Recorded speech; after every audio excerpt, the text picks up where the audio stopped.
Who here considers themselves a leader? I knew that to maintain my integrity as a leader, characteristics of leaders I had to take responsibility. who are thriving and what they do differently. Welcome to the Everyday School Leadership Supported podcast series. My name is Fran Palukai, and in this series, I speak with school leaders from across Europe about a variety of topics based on research cards developed by Loes van Wessem, Rieneke Pruis, and others.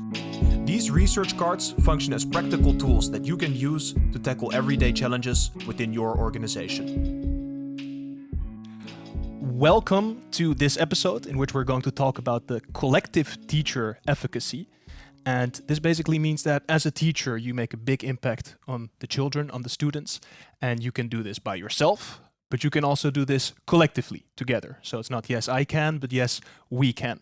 And I'm joined here today by Georgia from Greece and Toomas from Estonia. And I would like to talk to you about how you in your schools stimulate and facilitate teachers, not only to develop themselves, but also to develop together as a team. And maybe I can start with you, Georgia. In a previous podcast that we recorded, we did talk already about the personal development of a teacher, but how do you facilitate within your school teachers also to work together with each other, with other staff, maybe also with the students, or maybe also with you? Well, first of all, let me say that I'm very happy to be discussing with you today. And let me share the experience from Greece. Greece is a country which does not have much of an autonomy, let's say, in certain things in education, because we have a very, centralized educational system. But in the last years, there have been many changes. Now we have many, let's say, learning communities and many online learning communities, especially after the COVID era and during the COVID era. We had many online learning communities for teachers, which proved to be very positive for their development, for their professional development, because they shared experiences, they shared their problems, they tried to find, let's say, solutions in a more collective way. Therefore, now we have teachers who feel more empowered, who feel more digitally competent, more let's say, safe and confident to do and to try new things in their classrooms.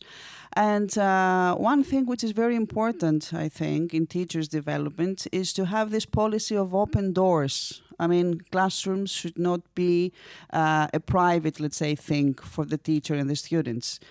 They should follow an open doors policy, so other teachers should have the opportunity to, just pop in and be observers. Because what we need to do with teachers is to make them realize that they're not just teachers, they're professionals. Therefore, they need to observe, they need to do research, they need to reflect on practices and things they do daily in their classrooms. So I think that this sense of building a community within the school environment is very essential for their development. Yes. And when you open up the classrooms like that, do yes. the teachers come in by themselves, or do you also need to stimulate that? Well, in the beginning, I think that they needed to be stimulated because it was not something that they were used to. And how did you do that? This is what school heads should do. This is what their role is, actually. A school head can stimulate teachers to do this by setting an example, perhaps, and by, let's say, adopting a more collective model in how the school is run. Yeah. So I actually like that, the setting the example part. Maybe you can hop in on this.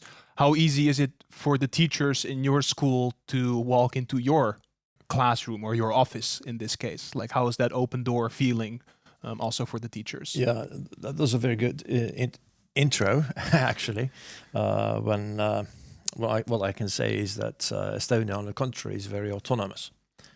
And what I would like to bring here two examples. One is national level, and that is something which was developed actually by educational specialists or technologists during the early days of COVID-19 breakout. And the other example which I will bring is from a school which actually is already in action before COVID-19.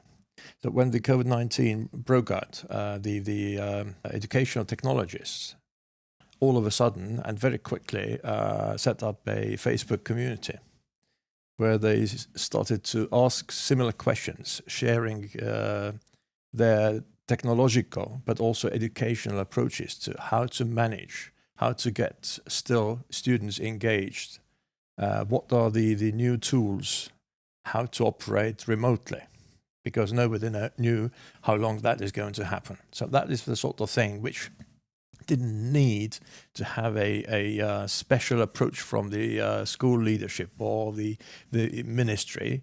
It was the necessity out of the COVID-19 situation, but and bottom up also. Yeah, bottom up. Yeah. And I was very much astonished by the initiative the teachers took to start sharing and developing and, if you like, even co-teaching, because the technology makes it possible.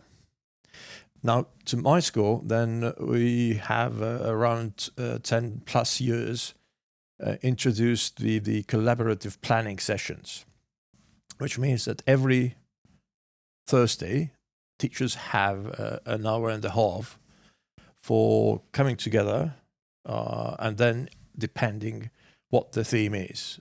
There might be kicking off with one general topic and then spreading into different groups, whether that is year group or that is subject group, and developing plans or next week's lesson plans or approaches or inquiry questions or whatever. So it very much varies. And that was our approach from the leadership team, not to, in addition to this opening doors to teachers to observe visits, it was too much motivation from the outside. And we wanted to ignite the motivation inside, which gives more result actually, and brings more results in the classroom environment. And now that teachers are doing it or have been doing it, we can see co-teaching, we can see similar or different approaches, we can see a lot of collaboration, bearing in mind the benefits for the young learner in the classroom environment. And are you also present at those sessions? Depending. Definitely the coordinators, which is the deputy heads in some cultures. Yeah. Yeah. And do you ever go into an open classroom? Do you ever just sit and observe? Well, usually what I don't do is I don't do 45, 60-minute sessions. What I'd like to do, what I like to do is 3 to 5 minute observations, which is the sorts of kicking off what I see, observations, what I hear, what I notice, and that is the sort of thing where you can start off a nice conversation about the aims, goals, methods, etc., etc. Yes. And how would you, if you have this open classroom, how would you make the teacher that is teaching there also feel safe? Because I could imagine if I'm standing in front of a class and somebody's going to come into my classroom and they're going to look at what's happening, that maybe I feel judged or maybe I feel insecure, like someone's coming into my space.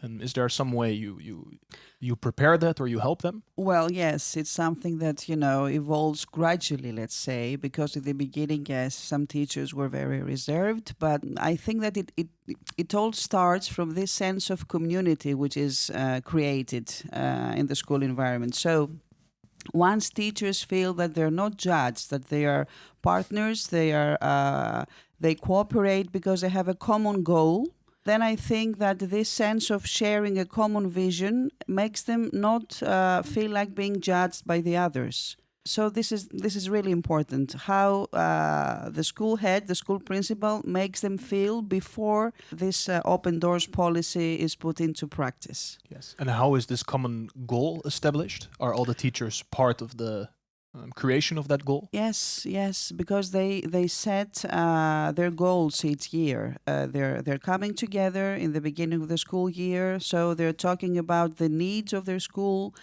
their needs, their own professional needs, their students' needs. So they form, let's say, a specific, plan, a collective plan. So collective means that they are together in this. They should try all together in order to accomplish this. And is there anything that you do for teachers that maybe slip through the cracks? Because I could imagine maybe some teachers, they don't really speak out, or maybe it's not going too well, but they're just kind of, keeping on the background. Do you have some strategy in place? Or we have some teachers, yes, we feel, like this. I think that when they meet outside school, we try to encourage them, to form, let's say, communities outside school as well. We support peer learning, actually, because peer learning is in the basis of all this. So once they start learning from each other in a non-formal, let's say, way, then this is becoming like, a normality, let's say, to transfer this non-formal practice into the formal educational environment setting. And how's that for you, Thomas? Yeah, actually, what we have noticed during the course of the years when we have applied this collaborative planning system is that the ones who are very active in it, they don't even notice when somebody enters the classroom, because they are so engaged in this teaching environment with the students that somebody in, somebody out is no problem. Earlier, you had to make a special effort in convincing people. What we can see, or another testimony of it, is that the older the students, or more subject-based teaching it is, for example, in the upper secondary, the more difficult it is for the teachers to find collaboration platform, especially if they are the sole teacher of that very subject area. And in this respect, what we have is that we don't concentrate on the subjects, which is so very natural in the primary years or middle years. It's more like general concepts. But we also concentrate on the student or the learner profile in the upper secondary, which gives a common ground for us to understand what it means knowledgeable. How do we do it in mathematics or history, regardless of the subject? So what is it that? What are the methods you do that in your subject area? So this is the sort of collaborative ground when we're talking about values and how we would be doing values, collectiveness, and remote learning environments, for example, under the COVID-19 situation. That's very nice. And I think that also really speaks to the need of the world right now for interdisciplinary cooperation. Absolutely. So it's nice to also exchange information, even though the content might be completely different. There's still similar patterns. Yeah. So to round up, I want to give both of you the option either to give one piece of advice to the listener or maybe ask a question to the other person. And maybe, Thomas, you want to start? It's always difficult to give advice because the environment is different. But what I believe in is that if there is will, there's always a way, which means that even under the less autonomous educational systems, it is possible if all that matters is the well-being and the development of the learner.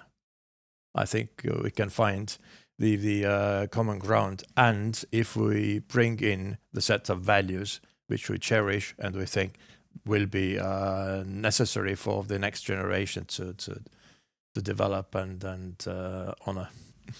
Georgia? Well, I would dare to give an advice, to give a piece of advice. I would say to my fellow teachers, to teachers all over the world, don't be afraid to open the doors, to invite people in, because what is happening in a classroom, it's not something which is restricted in the four walls of a classroom. It's about learning, and learning is global, is something that concerns the humanity. So why restrict it? So let's make learning a global issue. So let's invite people and let's make it an experience which is not an individual experience, a personalized experience. Let's make it a collective experience. Beautiful. Thank you. Where can people find you online? Do you have a LinkedIn or a website of your school? Email? Well, I have a LinkedIn. Currently, let me just say this. I'm not at a school. I'm the head of the Department of Educational Affairs, which means that I work with all schools in my area, in the Directorate of Education in my area. So yes, people can find me on LinkedIn. I'm Georgia Karagianni from Greece. Yeah, people can find me in LinkedIn, Facebook, Twitter, school webpage, ESHA webpage. So. Perfect. Okay, we'll drop it in the show notes also. Thank you both so much for joining me. Thank you. Welcome. Thank you so Thank much. you It for was a having nice conversation. You can visit esha.org/headstart for more information on the research cards and the guests of this episode. This podcast was an ESHA production. Thank you for listening and have a wonderful day.